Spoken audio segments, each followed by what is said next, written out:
সাহাবায়ে কেরামদের মায়ের মতোই তো আপনারা মা, আলেমদের মায়ের মতো মা, হাফেজে কোরআনের মায়ের মতো মা। আপনাদের মতো ধন্য জমিনে কেউ নাই। ভালো করে বুঝেন, আপনাদের এত মর্যাদা। আমি যদি শুধু আপনাদের মর্যাদার বয়ান করি সারা রাত চলে যাবে, কিন্তু কপাল বড় খারাপ। আমার দেশের কিছু আম্মা জানেরা রাস্তায় মিছিল দিয়া দৌড়ায় নারীর অধিকার আদায়ের জন্য, আবার এদের পক্ষে কিছু সমাজের মানুষ স্লোগান দেয়। আমি বলবো, যারা ইসলাম নারীর অধিকার দেয় নাই বলে চিল্লায়, এদের মতো লম্পট চরিত্রহীন মানুষের জমিনে আর কেউ নাই। ওগো নবীর উম্মতেরা হয়ে আজি দিশাহারা, কোরআন হাদিসের চলো যখন যাহা চায় মনে, নবী বিনে কে তারাবে পুলসিরাত মিজানে, নবী বিনে কে তারাবে পুলসিরাত মিজানে। উম্মতের কান্ডারি নবী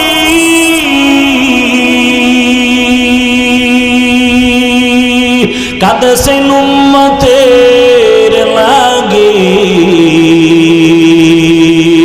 এখনো কাঁদেন নবীজি শুয়ে মদিনার পানে, নবী বিনে কে তারাবে পুলসিরাত মিজানে, নবী বিনে কে তারাবে পুলসিরাত মিজানে। নবী আমার জীবন ভরে দিনের লাগি কষ্ট করে, দান দান শহীদ করিলেন ওহুদেরই ময়দানে, নবী বিনে কে তারাবে পুলসিরাত মিজানে, নবী বিনে কে তারাবে পুলসিরাত মিজানে। ঈমানওয়ালা রোগী কেন? বলে আমল নাই। এবার প্রশ্ন, হাফিজ ভাই আমলওয়ালারাও কি রোগী? আমি বলবো হ্যাঁ, নামাজ পড়ে, রোজা রাখে, দান করে, কিন্তু এই আমলের মধ্যে ইখলাস নাই। কি নাই? এই জন্য আবু হুরায়রা রাদিয়াল্লাহু আনহু থেকে হাদিস বর্ণিত, রহমতের নবী বলেন, হাসরের ময়দান যেদিন কায়েম হয়ে যাবে, হিসাব নিকাশ শুরু হবে, সবার আগে তিনজন ব্যক্তি জাহান্নামে চলে যাবে। আল্লাহ তাদের জাহান্নামে দিয়ে দিবেন কয়জন? তিনজন ব্যক্তি। দুনিয়ার সব বিবেকবানরা বলে এই তিনজন জান্নাতে যাবে বিনা হিসাবে, অথচ রসুল বলেন কিয়ামতের দিন এই তিনটা লোক জাহান্নামে যাবে সবার আগে। এক নাম্বার ব্যক্তি গলা কাটা শহীদ, ইসলামের জন্য যুদ্ধ করে শহীদ হয়ে গেছে। কিয়ামতের ময়দানে আল্লাহ ডাকবে, আর কিছু কথা বলবেন, বলার সময় নাই আমার। আল্লাহ রসুল বলেন, আল্লাহ এক পর্যায়ে বলবে, জাহান্নামের ফেরেশতারা এ শহীদরে ধর, শিকল লাগাইয়া জাহান্নামে নাও, কারণ যুদ্ধ করেছে, রক্ত ঝরাইছে, মানুষের সম্মান পাওয়ার জন্য, আমার জন্য করে নাই। দুই নাম্বার ব্যক্তি সবার আগে জাহান্নামে যাবে আলেম। কে যাবে? আমার মতো বক্তা, মানুষের বয়ান করি মজা লাগাইয়া, অথচ নিজে নামাজ পড়ি না। আমি বড় ইমাম, বড় খতিব, আমি বড় বক্তা, আমি মোবাইলে সারা রাত মোবাইল চালাই, চোখের গুনাহ করি, হাতের গুনাহ করি, জবানের গুনাহ। মসজিদের ইমাম সাহেব, আমি একজন ইমাম, মুসল্লিদের নামাজ পড়াই, মুসল্লিরা জানে না আমি বড় হুজুর, সবাই জানে। আল্লাহ কয় রেডি হ, আমি আল্লাহ জানি তুই বড় নাপাক মানুষ, তোর এলাকার মুসল্লি জানে তুই বড় ইমাম, আর আমি জানি তুই সারা রাত মোবাইল চালাইছো, তোর হাত না পাক, তোর চোখ না পাক, তোর জিহ্বা না পাক, তোর অন্তর না পাক। কিয়ামতের ময়দানে আল্লাহ বলবে, ও আলেম, এলেম শিখছো, কামটা করছো কি? কয় মানুষের দাওয়াত দিছি। কয় তো মানুষে জানে তুই বড় হুজুর, আমি তো ভিতরের খবর জানি। তোর নামটা ছোট দিলে মাথা গরম, আমার নাম কেন পোস্টারে ছোট? মাওলানা লেখে নাই কেন মাথা গরম? আল্লামা লেখে নাই কেন মাথা গরম? কয় নাম্বার? কয় 6 নাম্বার। নিচের লাইনে নাম কেন? আমার নাম সবার উপরে দাও, তাহলেই দিল খুশি। মানুষ জানে তুমি বড় বক্তা, আমি জানি তোর অন্তর বড় খারাপ। আল্লাহ বলবে জাহান্নামের ফেরেশতারা ধর, এই আলেমের শিকল লাগাইয়া জাহান্নামে নিয়ে যাও। আবু হুরায়রা রাদিয়াল্লাহু আনহু বলেন, আরে আমি তো স্বাভাবিকভাবে বলতেছি, ঘটনা বড় করুণ ঘটনা। আবু হুরায়রার থেকে একটা হাদিস শুনতে মক্কা থেকে আসছে মদিনায়। এই শেখা আবু হুরায়রা আসেন তো, আপনার সাথে গোপনে কথা আছে। এক জায়গায় গিয়ে কথা আছে, আমারে রসুলের একটা মহব্বতের হাদিস শুনান, যেটা আপনার কাছে খুব ভালো, খুব হৃদয়ঙ্গম হয়েছে। আবু হুরায়রা কয়, আল্লাহর কি কারিশমা! আজকে আপনি আমি যেখানে বসছি, এই একটা ঘর, কেউ নাই, আপনি আর আমি, ঠিক রসুলের ওই হাদিসটা আমি শোনাবো, যেই হাদিসটা রসুল শুনাইছেন। একটা ঘরের মধ্যে আমি আর রসুল ছাড়া কেউ ছিল না। আবু হুরায়রা এটা বইলা একটা চিৎকার মেরে বেহুশ হয়ে গেছে। হুশে আসার পরে সাহাবী বলেন, আবু হুরায়রা বেহুশ হয়ে গেলেন কেন? বলে, ওই সময়ের কথা মনে পড়েছে রে সাহাবী, ওই ঘরের মধ্যে আবার রসুল, যেই রসুলের চেহারাটা দেখার জন্য আমি খানা খাইতাম না, বাড়ি যাইতাম না। আমার রসুলের কথা যেন মুক্তা ঝরে।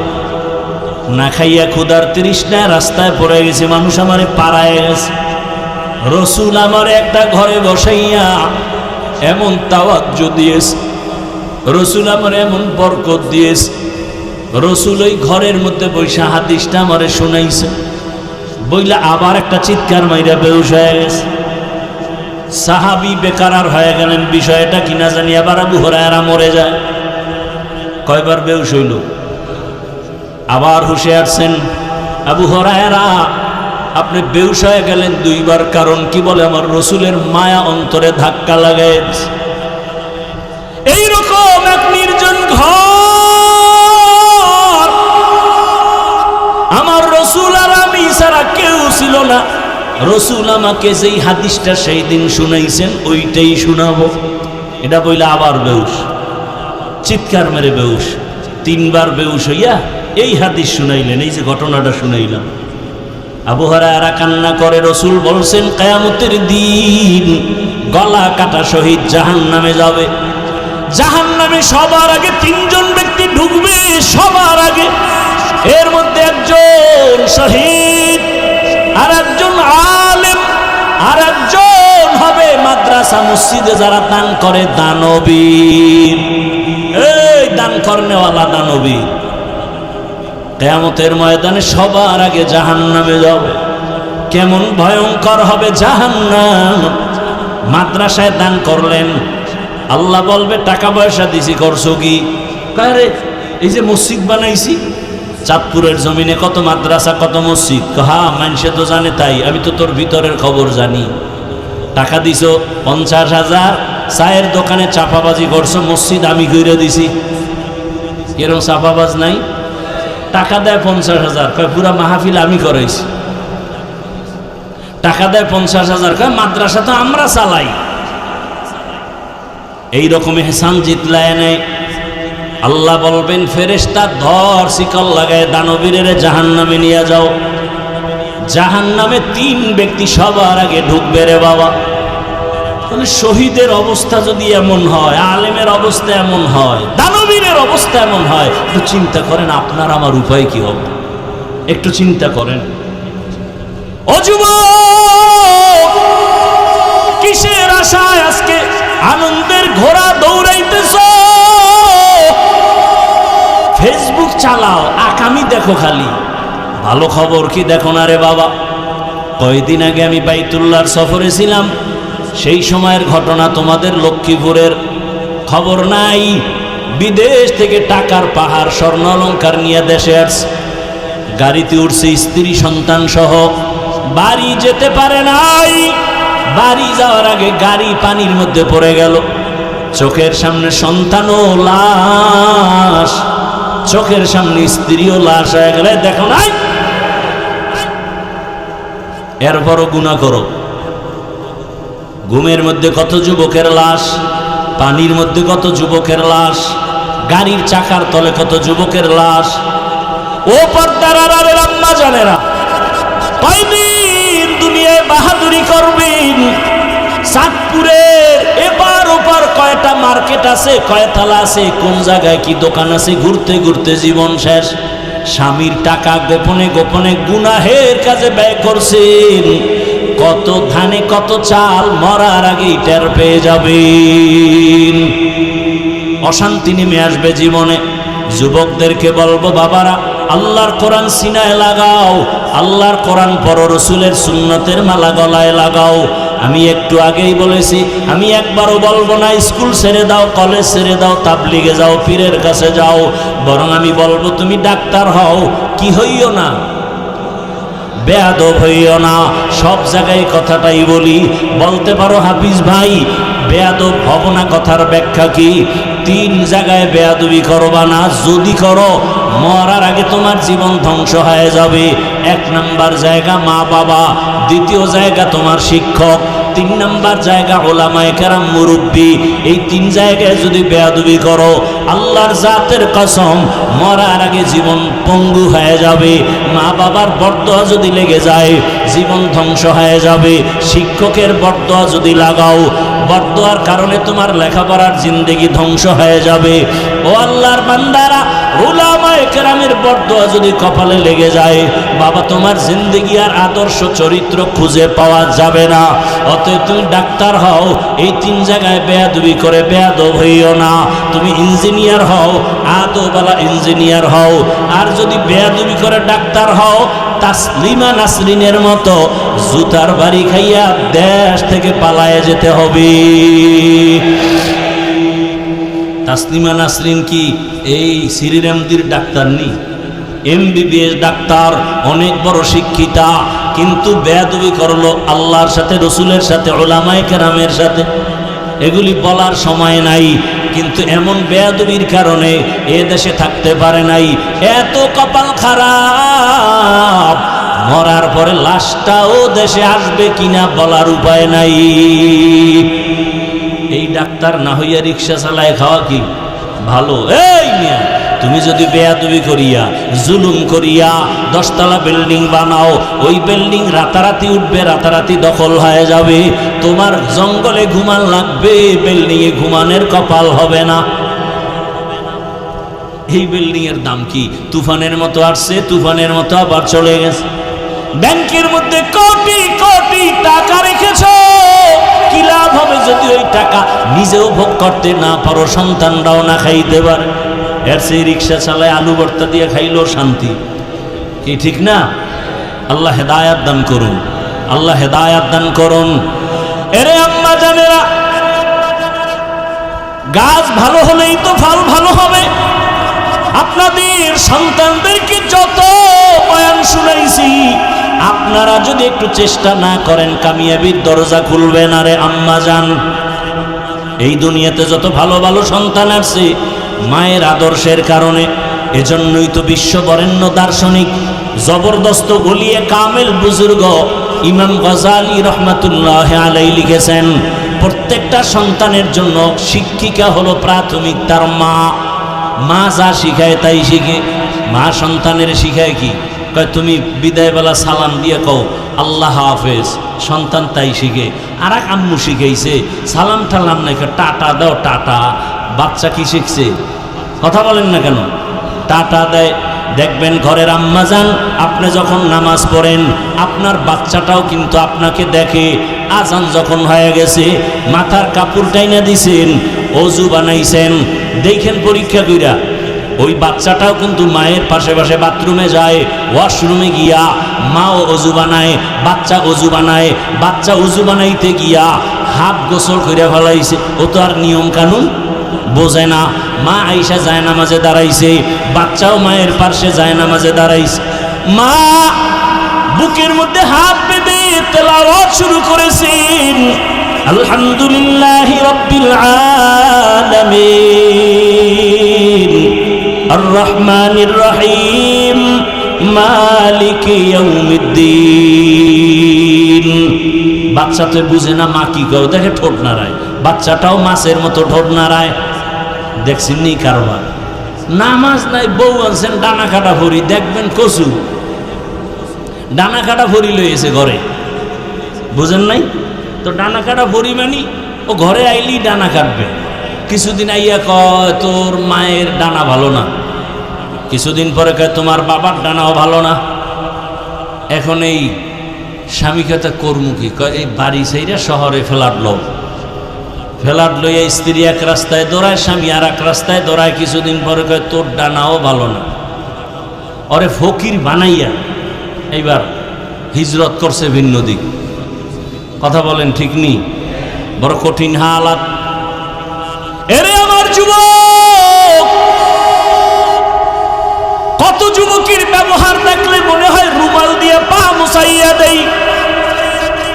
ঢাকা কলেজে গিয়ে দেখো তোমার মতো যুবক কলেজে ক্লাস করে, পাগড়ি লাগানো, বড় দাড়ি, বড় জামা নাই। ও যুবক বাবা বলো তুমি কেন পারো না? তোমার মতো যুবক এই চাঁদপুরের আশেপাশে কি তোমার নজরে নাই? স্কুলে পড়ে, কলেজে পড়ে, নামাজও পড়ে। সত্য কথা বলো, বলো তুমি পারো না কেন? অবশ্যই হয়তো মা বাবার কপাল পুরায় দিছে, বরদোয়া লাইগেই গেল নাকি, না শিক্ষকের সাথে বেয়াদবি করেছো, নাকি আলেম ওলামার সাথে বেয়াদবি করে ফেলেছো। না হয় এমন কপাল কেন হবে? তোমার মতো কত যুবক জেনারেল লাইনের মানুষ, র্যাব, আর্মি, পুলিশ, বিডিআর নামাজ পড়ে, তুমি কেন পারো না? রাস্তায় গাড়ি চালায় কত ড্রাইভার নামাজ ছাড়ে না, বলো তুমি কেন পারো না? তোমার মতো কত যুবক তাকায় দেখো, চাকরি করে, ব্যবসা করে, শ্রমিকের কাজ করে, নদীর মধ্যে মাছ ধরে, নামাজ ছাড়ে না, বলো বাবা তুমি কেন পারো না? এখনো সময় আছে, তওবা করো, মা বাবার দোয়া নাও, শিক্ষকের দোয়া নাও, উলামায়ে কেরামের পরামর্শ নিয়া রসুলের আদর্শের মালা গলায় লাগাও। জীবনে তো অন্যায় কম করলা না, মনে চাইছে নামাজ পড়বা না, পড়ো নাই, মনে চাইছে দাড়ি রাখবা না, রাখো নাই, মনে চাইছে সারা রাত মোবাইল চালাইছো, মনে চাইছে পার্কে পার্কে ঘুরবা, ঘুরছো। এখনো কি তওবা করবা না? হায়াতের বাকি কয়দিন। ও পর্দার আলারা আম্মা জানেরা, অল্প আমলও জান্নাতের পথ খুলে দিবে। ওই গুনাহগার নারী রাস্তা দিয়ে হাঁটতেছে, হঠাৎ করিয়া দেখে একটা কুকুর রাস্তার পাশে কান্না করে, পিপাসা পানির। মহিলা গুনাহগার, জাহান্নামী। এলাকার মানুষ সবাই জানে এই মহিলা খারাপ। কুকুরের কান্না দেখা মহিলার দিলে মায়া লাগছে, দৌড়াইয়া গেছে পানির কূপে, পানি উঠাবে, কুকুরের পান করাবে, কিন্তু পানি অনেক নিচে, উঠানোর পাত্র নাই। পায়ে ছিল চামড়ার মোজা, মোজাটা খুলছে, মোজা নিয়ে নিচে দিয়া দেখে পানি এখনো নাগালে নাই। ছিল মাথায় বড় ওড়না, ওড়নাটার এক মাথা দিয়া মোজার সাথে বাঁধিয়া পানি উঠাইয়া কুকুরটারে পান করায় দিল। রহমতের নবী ঘটনা শুনাইয়া সাহাবায়ে কেরামদের বলেন, ও সাহাবায়ে কেরাম, শুনছো এই জাহান্নামী গুনাহগার নারীটা কুকুরের পান করাইয়া, পানি পান করানো মাত্র একটা গাইবী আওয়াজ আসছে। গাইবী আওয়াজ আইসা কয়, ও জাহান্নামী নারী, তোমার নামটা জান্নাতি খাতায় লেখা হয়ে গেছে। সামান্য একটু, এটা এমন কোন কঠিন আমল না, কিন্তু আল্লাহর কাছে কবুল হয়ে গেছে, আল্লাহর কাছে বড় পছন্দ হয়ে গেছে, জান্নাত রিজার্ভ হয়ে গেছে। অন্যদিকে আর একজন আমলওয়ালা নারী নামাজ পড়ে, বেপরদায় চলে না, কিন্তু জীবনের শেষ সময় একটা সামান্য অন্যায় করে ফেলেছে। ঘরের মধ্যে একটা বিড়াল আসছে, বিড়ালটারে বাইন্ধে রাখছে, নিজেও খানা দেয় না, অন্যের ঘরে গিয়ে খাবে সেই সুযোগ দেয় না। বিড়ালটা না খাইয়া ধুকে ধুকে ঘরে মারা গেছে। নবীজি সাহাবায়ে কেরামদের বললেন, ও সাহাবায়ে কেরাম, ওই আমলওয়ালা মহিলা এই কাজ করা মাত্র হঠাৎ একটা গায়েবী আওয়াজ আসছে। কে যেন বলতেছে, এই আমলওয়ালা নারী বিড়ালের সাথে জুলুম করার কারণে তোমার জান্নাতি খাতার নাম কাটা হয়ে গেছে, তোমার জীবনের সব আমল বরবাদ। তাহলে একটা বিড়ালের সাথে জুলুম করলে যদি এই হালাত হয়, যারা মানুষের সাথে জুলুম করি বাবা হইয়া সন্তানের সাথে জুলুম, স্বামী হয়ে স্ত্রীর সাথে জুলুম, শিক্ষক হয়ে ছাত্রের সাথে জুলুম, ইমাম হইয়া মুসল্লিদের হক আদায় করি না জুলুম। সব জুলুমের বিচার মরার আগে হবে। দুইটা অন্যায়ের বিচার মরার আগে হবে রাসূল বলছেন। এক অন্যায় হলো জুলুম, আর এক অন্যায় হলো মা বাবার সাথে বেয়াদবি। ও নবীর উম্মতের দল, মা বাবার দোয়া ছাড়া এই চেয়ারে বসতে পারি না রে বাবা। ওই মা বাবার কত চোখের পানি, ওই মা বাবার চোখের পানি আর দোয়া ছাড়া তুমিও টাকা পয়সা বাড়ি গাড়ির মালিক হতে পারো নাই। ও নবীর উম্মতের দল, এখনো সময় আছে, তওবা করো। আগামীকাল এই টাইমে এই বাগান আর থাকবে না। না জানি আবার কোন বাড়ির মধ্যে মরণের একটা ডাক আইসা পড়ে, তুমি গিয়া মোবাইল চালাইয়া নামাজ না পইরা সকালে ঘুমাইছো, দুপুর 11টায় মা ডাকতেছে, সন্তানের জবান খুলে না। হঠাৎ করিয়া তাকাইয়া খোঁজ নিয়ে দেখে সন্তান ঘুমের মধ্যে মরিয়া গেছে। ও আমার যুবক বাবা, একটু চিন্তা করো, একটু ধ্যান করো। যদি কালকের অবস্থাটা এমনই হয়ে যায়, মা একটা চিৎকার দিয়া বলবে, তোরা কে কোথায় আছো? আমার সন্তান দুনিয়াতে জিন্দা নাই, আমাকে মা বলে ডাকবে কে? ডাকার মতো কেউ নাই। মা কান্না করবে, অন্যদিকে দেখবি বাবায় দৌড়াইয়া যাবে মসজিদের ইমাম সাহেব, আমার বাবার জানাজা না পড়ায় যাবেন না। বাবায় কান্না করে বলবে, একদল বাজারে যাও কাফনের কাপড় কিনে নিয়ে আসো, আর এক দলকে বলবে বাঁশবাগানে যাও কবর খনন করো, আর এক দলকে বলবে গরম পানি করো গোসল করানোর জন্য। তোমার আমার গায়ের গেঞ্জি জামা বেলেট দিয়া কেটে কেটে রেখে দিবে। চিরতরে গোসল করাইয়া কাফন পরাইয়া মসজিদের খাটের মধ্যে উঠাইয়া এরপরে যখন নিয়ে যাবে জানাজার মাঠে, যাওয়ার সময় জানালা দিয়া আম্মু একটা ডাক দিয়া বলবে, আমার বাবারে কই নাও, একবার শেষবারের মতো চেহারাটা দেখাইয়া যাও। ও আমার যুবক, তোমার আপন বন্ধু মোবাইল থেকে নাম্বারটা ডিলিট করে ফেলবে। বন্ধু নাই, মোবাইলে নাম্বার রাখারও কোনো দরকার নাই। ওরে আল্লাহর বান্দা, জানাজা কমপ্লিট করিয়া এমন একটা জায়গায় কবর দিবে যেখানে দিনের বেলাও যাইতে ভয়, বাঁশবাগান। ওই জায়গায় কবরে মাটি দিয়া যখন সবাই চলে যাবে, আমাকেও 3টা প্রশ্ন, তোমাকেও 3 প্রশ্ন করা হবে। রবের পরিচয় দাও, ধর্মের পরিচয় দাও, রাহমাতুল লিল আলামিনের পরিচয় দাও। ওরে আল্লাহর নবী বলেন, যারা জবাব দিবে তাদের কবর হবে রওজাতুম মির রিয়াজিল জান্নাহ, আর যারা জবাব দিতে পারবে না তাদের কবর হবে হুফরাতুম মিন হুফারিন নার। ও আমার যুবক বাবা, দুনিয়াতে গরম সহ্য করতে পারো না, গুনাহগারের জাহান্নামের গরম কেমনে সহ্য করবা? আল্লাহর কাছে তওবা করো, মনে মনে আল্লাহকে ডাকো, আর বলো, হে মালিক, জীবনে গুনাহ করে করে জীবনটাকে নষ্ট করে ফেলেছি। আমার মা বাবা ভাই বোন আপন কেউ জানে না আমি কত বড় অন্যায়কারী। ও আল্লাহ, তুমি জানার পরও রাগ করে পানি বন্ধ করো নাই, বাতাস বন্ধ করো নাই, খানা বন্ধ করো নাই। ও আল্লাহ, আমার মতো যুবক যদি জেনারেল লাইনে থাকিয়াও নামাজ পড়ে, আমি কেন পারবো না? আজকে থেকে তওবা করে ফেলতেছি, মরিয়া গেল আর নামাজ ছাড়বো না, দাড়ি কাটবো না, বেপরদায় চলবো না, মা বাবার সাথে বেয়াদবি করব না, শিক্ষকের দোয়া নিয়া, উলামায়ে কেরামের পরামর্শ নিয়া, নবীর আদর্শ মেনে জীবন চালাবো। পর্দার আড়ালের আম্মা জানেরা, আপনার মতো কত মা আরে মোবাইল চালায় না, স্বামীর মাল নষ্ট করে না, নামাজ ছাড়ে না, বেপরদায় চলে না, এমন মায়ের সন্তানরাই দুনিয়াতে বড় দামি হয়। আম্মা জান, আপনারা কেন পারবেন না? এখনো তওবা করার সময় আছে, মনে মনে আল্লাহর কাছে তওবা করেন। জীবনে নামাজ ছাড়বেন না, বেপরদায় চলবেন না, স্বামীর মাল নষ্ট করবেন না, মোবাইলে সময় কাটাবেন না, আল্লাহর কাছে তওবা করেন। বৃদ্ধ বাবাজিরা, যুবক বাবারা, যদি তওবা নসিব হয় ওমরের মতো কবুল হয়ে যাবে, আর তওবা যদি না থাকে আবু জাহালের মতো কপালওয়ালা হয়ে বিদায় নিতে হবে।